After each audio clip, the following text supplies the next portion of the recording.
নমস্কার বন্ধুরা, সাগর এই ইউটিউব চ্যানেলে নতুন আরেকটি ভিডিওতে তোমাদের সবাইকে স্বাগত। আজকে সকালবেলা ঘুম থেকে উঠে দেখেছে ভালোই রোদ্দুর উঠেছে, আর রোদ্দুরের সঙ্গে সঙ্গে হালকা পরিমাণে হাওয়াও আছে। তবে আজকে সকালবেলায় কুয়াশাটা ছিল না। আর আজকে কালকে প্রজাতন্ত্র দিবস, সেই কারণে দেখো পাশের ওই দোকানগুলোতে গেঞ্জি আর পতাকা বিক্রি হচ্ছে। কালকে 26 তারিখ রিপাবলিক ডে বা প্রজাতন্ত্র দিবস, সেই কারণে ওখানে বিক্রি হচ্ছে।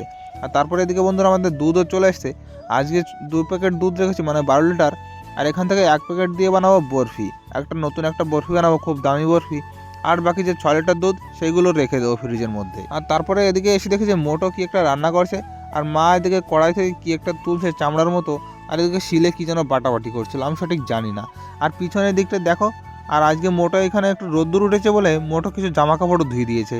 এতদিন ধরে ভাবছিল যে কবে রোদ্দুর উঠবে আর কখন জামা কাপড় ধুতে পারবো, তাই আজকে রোদ্দুর উঠলো বলে আজকেই ধুয়ে দিল। তারপর বন্ধুরা জলালা চলে আসলো, আর জলালার কাছ থেকে আজকে 2 ড্রাম জল রাখলাম, কারণ একদিন পর পর জল দেয়, তো সেই কারণে 2 ড্রাম না রাখলে হয় না। আর এখানে দেখো টোটিও লাগানো আছে ড্রামগুলোতে, আর ড্রামগুলো খুবই ভালো। একটা ড্রাম 20 টাকা করে নেয়, মানে 2 ড্রাম 40 টাকা নিল আজকে। আর তখনই আমার ফোন আসলো, বাগনগর থেকে একটা লোক মিষ্টি নেবে, মানে আগের দিন যে দোকানে গিয়েছিলাম আমি মিষ্টি দিতে, সেই দোকানদারে আবার ফোন করলো যে ভাই আমার মিষ্টি লাগবে 10 কিলো। তাই এই ড্রামে করে আমি এখন মিষ্টিটা দিতে যাবো, মিষ্টিটা দিয়ে এসে তারপরে আমি খাবো সকালের খাবার। আর তারপরে দেখো আমি এখানে মিষ্টিটাও ভরে নিয়েছি, এখন আমি যাব মিষ্টিটা দিতে। এই কড়াই থেকেও মিষ্টি নিয়েছি কিছু, কিন্তু 10 কিলো হয়নি, তাই এই গামলা থেকেও আর কিছু নিতে হয়েছে। তারপর আমি চলে আসলাম সেই দোকানদারের বাড়িতে। আর এনার ঘরটা বিশাল নোংরা, আর ঘরের মধ্যে মিষ্টির ড্রামটা নিয়ে এসেছি, কারণ বাইরে থেকে যদি আমি মিষ্টিটা মেপে দিই তাহলে গ্রাহক ভাববে যে উনি হয়তো মিষ্টিটা বানায় না, মিষ্টিটা কিনে নিয়ে আসে।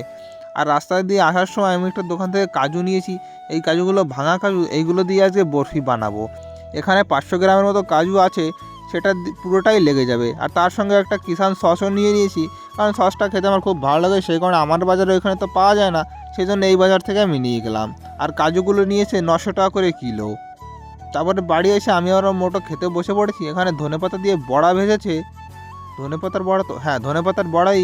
আর এটা হচ্ছে মটর শাকের ঘন্ট, আর এদিকে আলু আর মাছ দিয়ে তরকারি। তাছাড়া আজকে আর অন্য কিছু রান্না হয়নি। তো খাওয়া দাওয়ার পরে অনেকক্ষণ বসেছিলাম, তারপর মনে হলো যে না বরফিটা বানিয়েই ফেলি, তাই এদিকে আমি দুধটা জাল দিতে চলে আসলাম। শুধু এই 6 লিটার দুধই দিয়েছি, এটুকুর মধ্যে এখানে 6 লিটার দুধ আছে, এতে মাত্র 400 গ্রাম চিনি দেবো, আর যে 500 গ্রাম কাজু এনেছি সেটাও এর মধ্যে দিয়ে দেবো। যখন এটা ঘোটা হয়ে যাবে সম্পূর্ণ পাতানোর সময়, তখন এই কাজুটুকু মিলিয়ে দিলে হয়ে যাবে, তাছাড়া আর কিছু করতে হবে না। আর এদিকে ফ্রিজের উপরে আমি এই 400 গ্রাম চিনি মেপে রেখেছি, কারণ কখন দুধের জাল উঠে যায়। তারপরে মোটো এদিকে কাজু বাদামটা পিষে নিয়েছে, আর কটা কাজু আমি বলেছি রেখে দাও, তুমি পরে খেতে পারবে। আর বাদবাকিগুলো এখানে পিষে নিয়েছে ভালো করে, মিক্সারে করে, মানে ভালো করে ঠিক না, একটু আছে বোঝা যাচ্ছে, যাতে বরফিটা যখন খাবে তখন মুখে বাঁধবে, একটু ভালো লাগবে। আর এদিকে দেখো দুধটা কেমন একটু ফেটে গেছে, চিনি দেওয়ার পরে জাল দিচ্ছিলাম, তারপরে ফেটে গেল, কি জানি কী হলো। আর এদিকে আমি বন্ধ করে রেখে দিলাম, কারণ বন্ধ যদি না করি তাহলে বরফিটা কালার হবে না, সেখানে একটু বন্ধ করে রাখলাম, চিনিটা দেওয়া হয়ে গেছে। আর তারপর ঘরে এসে আমি শুয়ে আছি, আর মোটে দিকে কী একটা গল্প শুনছে, আর একটু চাল পরিষ্কার করছিল। তারপরে ভিডিও করতে পারিনি। আর এদিকে আমাদের বরফিটা বানানো হয়ে গেছে, আর কাজুটা এর মধ্যে মিলানো হয়ে গেছে।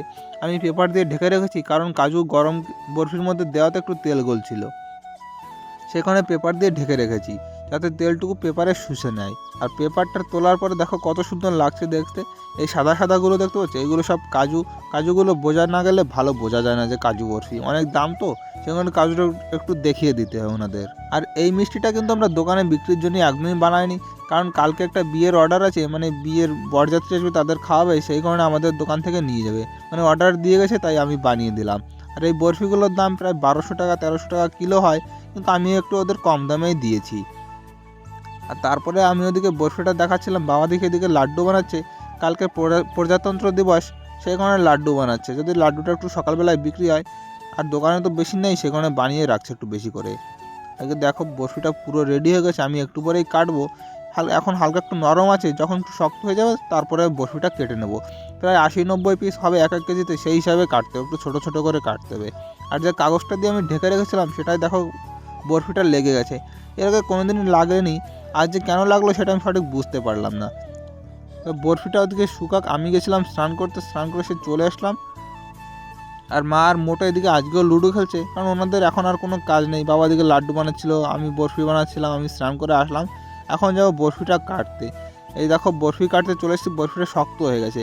আর এই যে কাগজটা দেখতে পাচ্ছ এই মাপে বরফিটা হবে, সেই কারণে আমি কাগজ একটু কেটে নিয়েছি আগে। আর যে স্কেলটা দিয়ে কাটবো সেটা আমি এইমাত্র বাজার থেকে নিয়ে আসলাম, 25 টাকা দাম নিয়েছে, অনেকটা বড় ছিল, সেখান থেকে একটু ভেঙে এটা দিয়ে আমি এখন কাটবো। আগের যে স্কেলটা আছে সেটা দিয়ে অনেকটা বড় হয়ে যাবে। তারপরে কাটার পরে দেখো, প্রথমে আমি 1 পার্টন রেখে দিয়েছি ডিব্বার মধ্যে, তারপর উপর দিয়ে একটা পলিথিন দিয়ে আরেক পার্টন রাখছি, তা না হলে একটার সঙ্গে একটা লেগে যাবে। আর 2 কিলো মাপার পরে এটুকু বরফি আমাদের বেঁচে গেছে, এখন আমরা এটুকু খেয়ে নেবো, কারণ এটুকু আর বিক্রি করব না। আর বরফিটা আমি খেয়ে দেখলাম যে খুবই ভালো হয়েছে খেতে, অনেকটাই সুস্বাদু খেতে হয়েছে, কারণ 1200 টাকা কিলো, সেই হিসেবে অনেকটা ভালো হয়েছে। তারপরে মা আর মোটোর দিকে সেই লাড্ডুগুলো পাকাচ্ছে, আর মোটো কি একটা গল্প শুনছিল মোবাইলে, সেটা আমি সঠিক জানি না। আর আমার এতটাই ঠান্ডা লাগছিল, তাই আমি সোয়েটার লেপ গায়ে দিয়ে চৌকির উপর বসে আছি।